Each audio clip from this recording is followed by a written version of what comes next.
Corey Lewandowski, right, President Trump's first campaign manager, is an author of Let Trump Be Trump. Doug Mills, The New York Times. President Trump likes gold fixtures, marble tiles, and the trappings of grandeur. When he talks about himself in interviews and in his books, he talks in superlatives.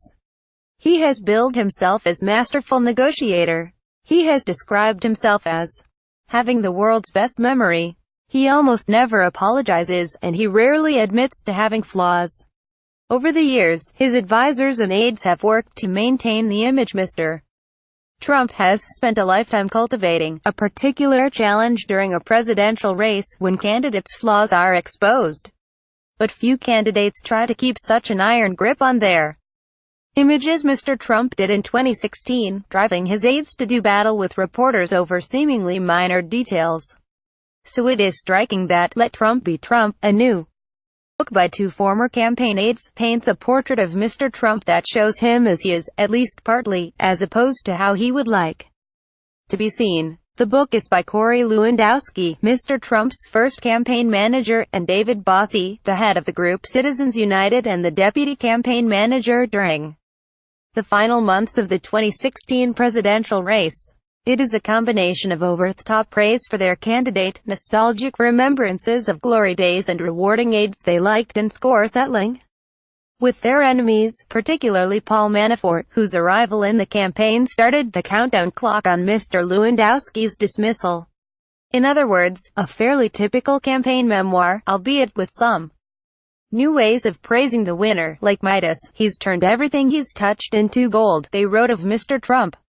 But the authors are also the first Trump aides to put their names to stories about the campaign's internal dynamics and to describe some notorious habits of Mr. Trump's, like his preferences for lunch. He really did eat a lunch of 2 Big Macs, 2 filet-o-fish sandwiches, and a chocolate shake, which he would call a malted. Do you think I deserve a malted today?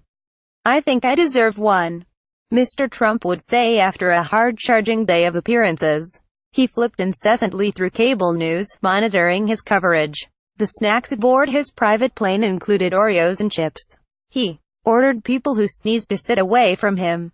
He ordered people Diet Cokes regardless of whether they actually wanted them, because that is what he drinks.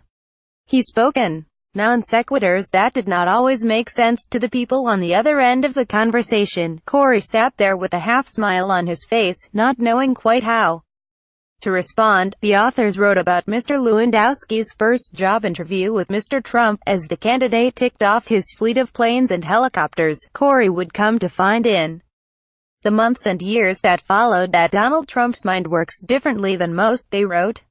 His thoughts sometimes come out like pieces of a puzzle. It's only later, when you put the pieces together, that you realize how much they're worth. Early on, according to the authors, who stitched together their own experiences and glossed over the times when neither was on the campaign, Mr. Trump got key validation from his wife, Melania, for an attack on Senator John McCain, who he suggested was a war hero simply for being captured, because Mr. Trump said he had not helped veterans enough. And he could be brutal to his underlings, the mode that he switches to when things aren't going his way can feel like an all-out assault. Mr. Lewandowski and Mr. Bossie wrote about Mr. Trump's notorious outbursts.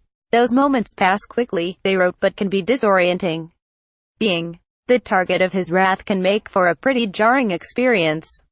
When Reince Priebus, then the chairman of the Republican National Committee, told Mr. Trump the same weekend the Access Hollywood tape was made public by the Washington Post that he needed to consider dropping out of the race, Mr. Trump replied, "If the Republican Party is going to run away from me, then I will take you all down with me." 2 longer-serving aides with whom Mr. Lewandowski feuded, Roger J. Stone Jr. and Sam Nunberg, are marginalized.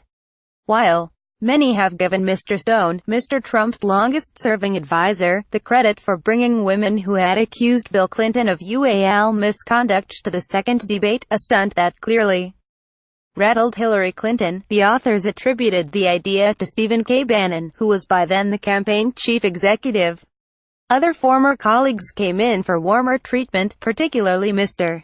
Bannon, who is described as helping correct the ship that Mr. Manafort had driven toward trouble.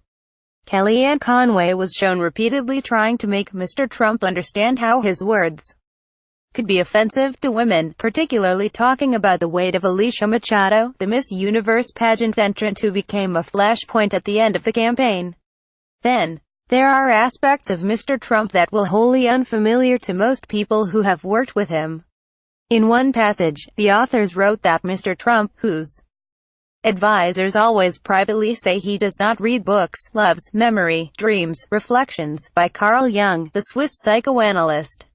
And then there are things that Mr. Trump said that he has tried to paper over with the passage of time. The authors said that as part of his preparation, for example, he learned what he needed to know from the questions he was asked in interviews with news outlets.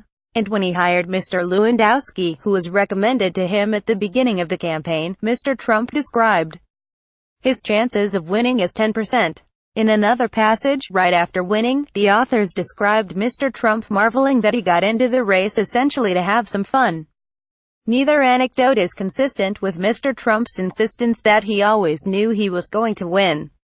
But the authors observed that the former casino owner makes his own rules, plays by them. The house always wins, they wrote.